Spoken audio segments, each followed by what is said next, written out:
what's up, you guys? Jasat here in Singapore, and thank you so much for joining me on the Night Owl podcast. For those of you returning, thank you so much for coming back. I hope you do find value in this podcast because I try my very best to present things that I've actually encountered rather than speculating on other people's experiences, and then maybe giving you the benefit of the doubt and a couple of new perspectives so that you find yourself dealing with a situation that's similar, that you might be able to find a better resolution for your own situation. For those of you who are brand new to the channel, thank you so much for joining in here. This is my way of documenting my journey, putting down on tape my thoughts, my feelings, my perspectives, my ideas, and they may not always be right, and you may hear me contradict myself within the scope of one podcast episode, but the point is to give you both sides of what I'm seeing so that you can see that there is no right or wrong way to do anything. There's just the way that works best for you and the ways that don't work so much for you.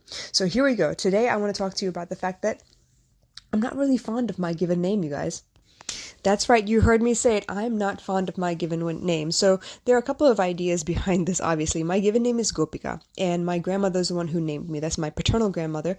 She is a great devotee of Vishnu and all of his avatars. So my two brothers were named for avatars of Vishnu himself, Kannan and Kapilin. And then, of course, I was named Gopika, which is the cowherdesses that followed Krishna around as a child. So I know logically there was no malintent behind the way they named me, but I couldn't help but grow up with this idea that maybe I wasn't good enough, maybe I wasn't, worthy of a stronger name, maybe this was the best they could do. I don't know. I had it in my head already that I wasn't quite, good enough to be a goddess name or, something a little bit more heroic, I guess.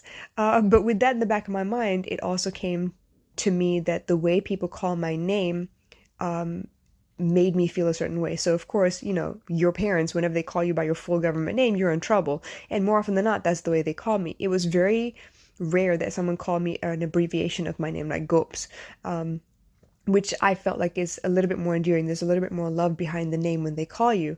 So eventually when I got to college, I decided to change my name. I decided to shorten it. And instead of saying Gops, I did the other half of my name. I went with Pica because in Spanish, Pica means hot, it means spicy, and I thought that would be a little bit more, I don't know, mysterious maybe. I was trying to become popular or at least become accepted so that people would not kill my name every time they tried to pronounce it, and I would feel good about, whenever they call me by my name. So I tried. People call me Pika for a long time, and I think that lasted from about 1999 till the fact that I came back to Singapore, so 2013. So a good, portion of my life, I was known as Pika. And my ex-husband called me Pika. My kids call me Pika until they felt comfortable enough to call me Mom. And so I felt okay with that. It felt like, they said my name and there was kind of a reverence that came with it. There was a feeling that I got when I heard my name, like they enjoyed my company or wanted to be around me. And it was a very big departure from the way I felt about being called Gopika. So eventually, obviously, I came back to Singapore. It doesn't make sense for my name to be Gopika and for people to call me Pika because it doesn't make any sense to them.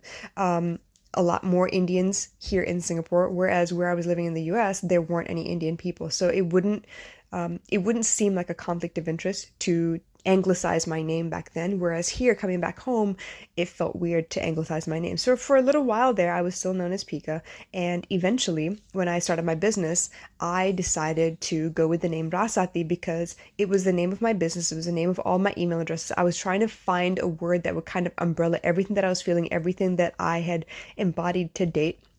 And it just so happened to be a nickname of one of my favorite aunts. And I thought, you know what? She's given me her blessing to use the name anyway. So going forward, I'm going to be known as Rasati. So that is synonymous with my brand. And then I become, the embodiment of the brand itself, which is the point. It was the reason that I started the business in the first place. So the day that I decided to be known as Rasati was the day that I asked to be credited on Kin as Rasati instead of my actual name. So that was kind of interesting, and it was very, very different because, again, it changes the way people respond to me, the way people call me, and the way I feel about the name that they're calling me by, right? So when I look at it now, I like being called Rasati. It is a very Indian name. It's a Chelapir. It's a pet name. It is full of love and adoration. It basically means sweetheart, right? Rasati, a sweet person, a sweet female. Rasa would be the male version of Rasati. So I felt some kind of way about the way that I was being called. And to be called Rasati made me feel like I was loved, which is something that I have been craving most of my life, right? I don't want to be in trouble. I don't want to be told off by anybody. But it didn't occur to me how much I didn't like my given name until recently somebody called me by my given name where they usually call me Rasati. They know me as Rasati. They met me as Rasati. And when they called me by my given name Gopika, it suddenly felt like, oh my gosh, am I in trouble? Why does it feel like you are calling me out, but not in a loving way? It suddenly didn't feel like love. And it was then that I realized, hey, you know what? There is a vast difference between the way I feel about being called by my given name or being called by the nickname Rasati, which unfortunately, yes, I gave myself, right? But if I think about it, the only time I've ever been called by my full name is when I'm in trouble. It's when somebody's upset with me. It's when somebody is showing me that there is distance between us and there is not the usual kind of bond that we generally enjoy. So my mother never calls me Gopika unless she's like really upset with me. Whenever she calls for me or asks for me, she will call me Kunju, which is sweetheart again. It's like dear one. So it's difficult to sit back and look at this and see how much pain is associated with my given name. And while my name is not legally changed, it's still Gopika, daughter of Vasudeva and Rasaya, the way I feel about being called by my name really hit home just recently. I didn't realize how much I felt about the way people call me. And it didn't actually come from a place where somebody was trying to make me feel bad or trying to show me that they were upset with me by any means. It was actually a joke. But my visceral reaction to that was quite clear for the first time ever. And I thought maybe I'd sit down and talk about it because I don't know how you feel about your given name or how people call you. There are so many movies where people are called various variations of their name or nicknames that they don't like. I know for a very long time that my mom used to call me Goofy when she was upset with me. And when I look at the cartoon character Goofy, as much as he tries so much, he really is uncoordinated. He really is a misfit. He doesn't fit in anywhere. People tend to make fun of him all the time. And so the way I felt about that character and then my mother calling me that name as well, it really hit home for me. And I felt like, oh my gosh, why would you insult me that way? Now, I also know from years and years of therapy and trying to work out my own problems, right? I also know that it doesn't matter what people calls you. It matters what you answer to. Now, I can put aside how I feel about the name itself and look at the person who's calling me and the tone with which they're calling me, the reason for which they're calling me, and I could understand, right, why they're calling me by that name or what the intent of calling me in general is.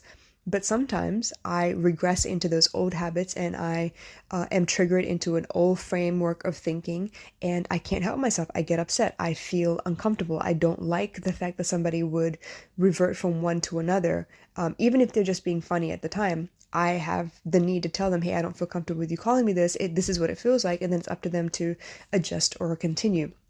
So I don't know if there's anything like that in your life. I don't know if you have people that call you by a specific nickname that you feel you didn't earn or you feel doesn't fit you and it's uncomfortable. It makes you feel ugly or unloved or, out of place. But it's important to notice those little things that maybe upset the peace within your mind. Because when you do that, you're able to create space for people to change and to accept, to understand where you're coming from so that they know that certain things hurt you and certain things don't. And whether they're willing to stand by and help you work through those issues or not, that's totally up to them. But the best thing you can do for yourself is to let them know, hey, I don't feel comfortable. Hey, I don't like that. Hey, this seems demeaning to me or disrespectful. It feels like you are, making fun of me rather than calling me by an endearing term or you're saying it with love. So it really does matter, and it all comes down to how we communicate with each other and how we feel